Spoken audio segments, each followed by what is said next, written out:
Good morning. صباح الخير جميعا. Today my topic is a bit combined like social and technology. Nowadays we use technology in everywhere. Kids, instructors, teachers, entrepreneurs, businesses.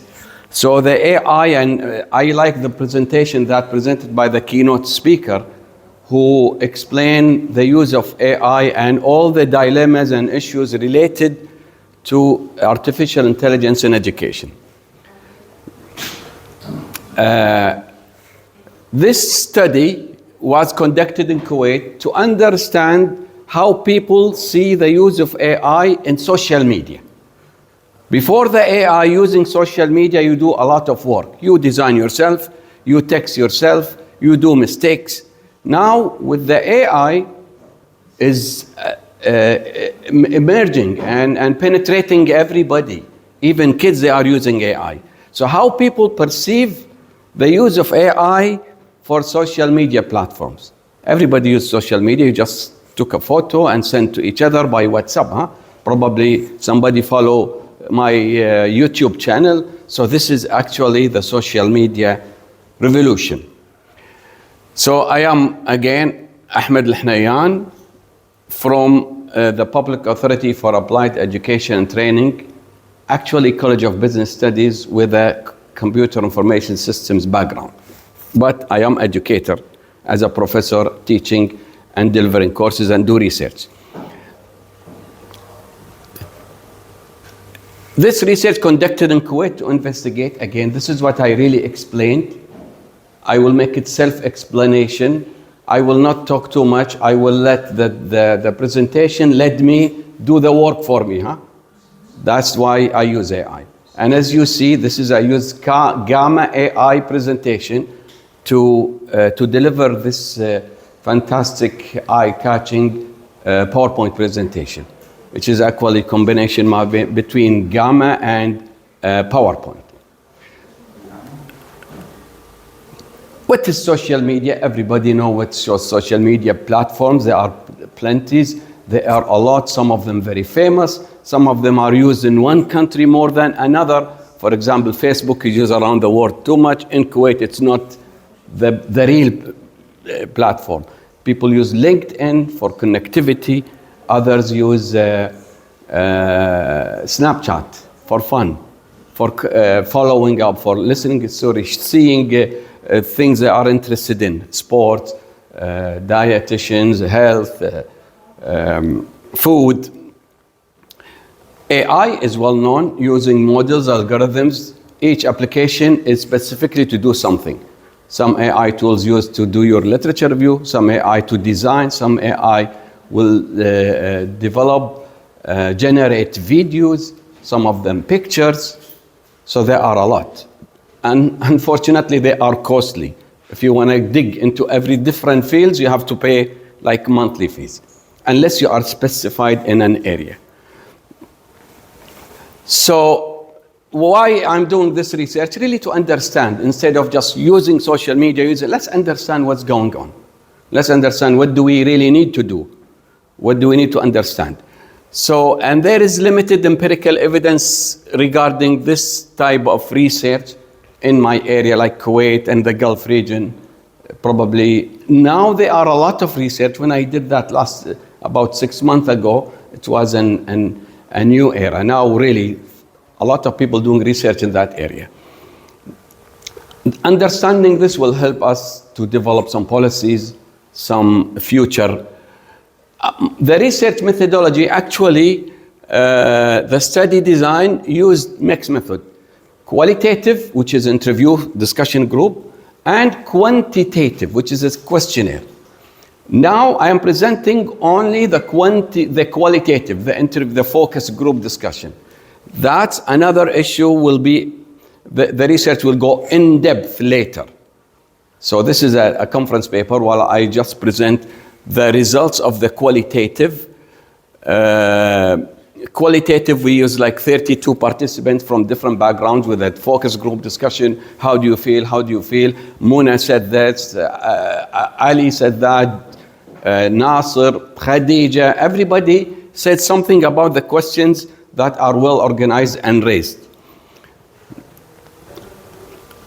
Qualitative design, participant selection, we use different kind of backgrounds of people, data collection through like session and audio recording, then the recording was put into Sonics. It's a website that translates the audio into text, where you take the text and do thematic analysis and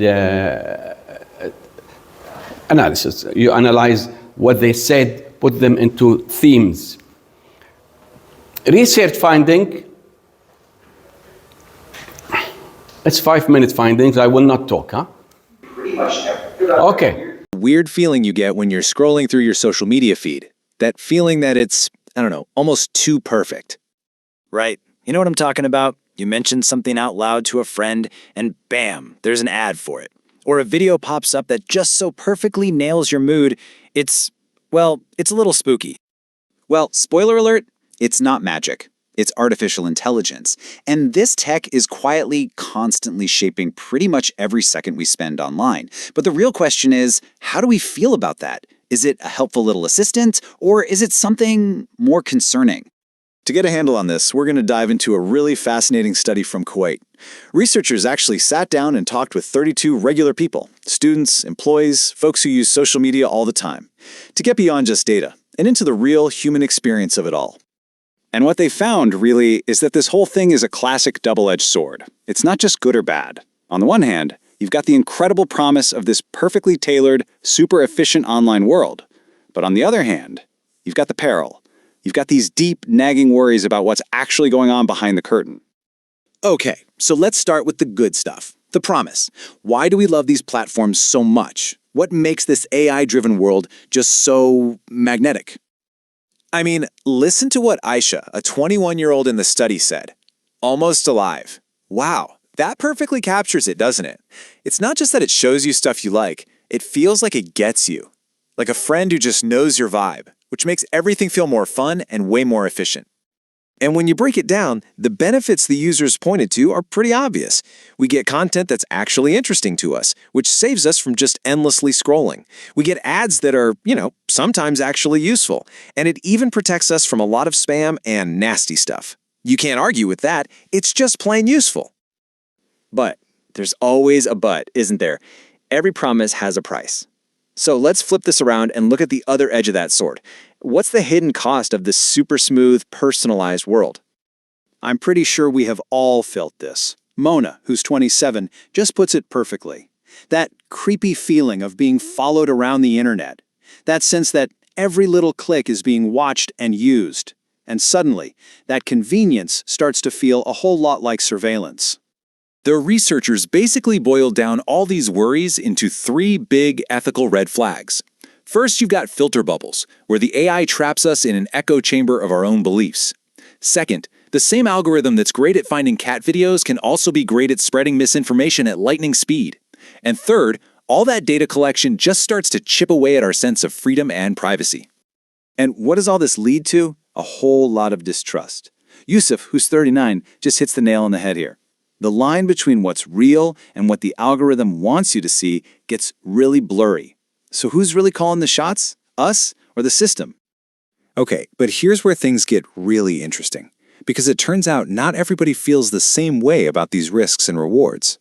The study found a pretty big difference in how people see all this, and it seems to break down along gender lines. Just look at this side by side. The female participants? Generally, they were a lot more critical, more cautious. They talked about emotional safety and were really concerned about things like face filters and where that data goes. The male participants, on the other hand, tended to zero in on the practical stuff, how fast it was, how convenient it was, and kind of brush past some of the ethical questions. For example, listen to Fatima. She's 23.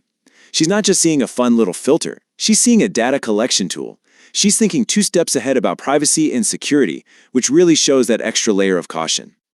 Now, compare that to Omar, who's 28. It's a totally different vibe, right? For him, it's all about the end result. Does it work well? Does it make my feed better?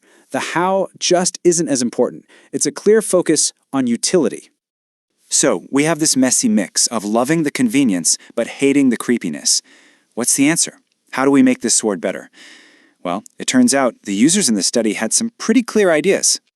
Latifa, who was 35, absolutely nailed the core of the problem.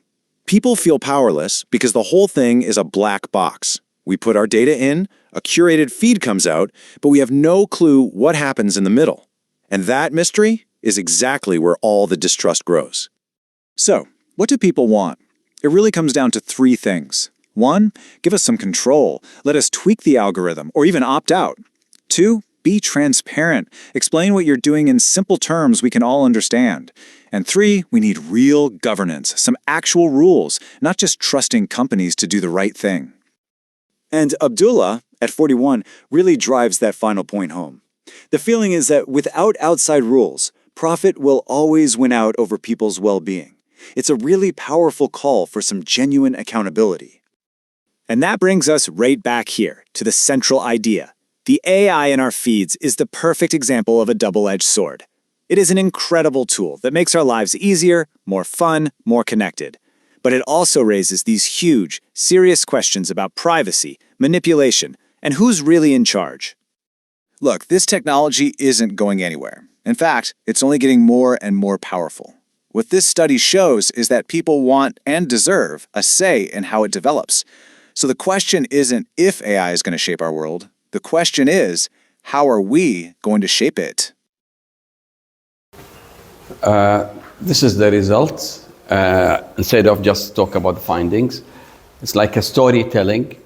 And at the end, AI is a good tool. However, there are precautions. That's the message.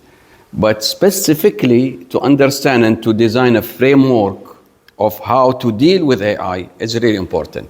So the next stage of the study is to deliver a questionnaire and send a questionnaire to stakeholders, to people, and probably get data and analyze it in more precise way.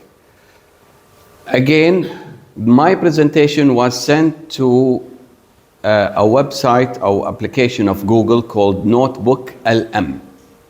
So I sent the whole document, which is the presentation. I presented only half. I did not present the finding. It's there. I did not. So I put everything to that website, and the site already, it's a free for now, took everything, the presentation, and put them into dialogue with the animation and things like that. And that's the end of it. Thank you very much.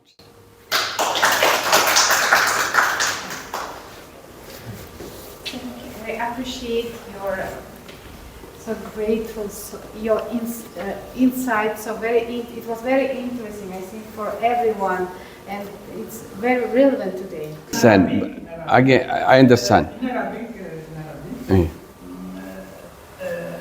ليس لنا الحق أن نستعمل جوجل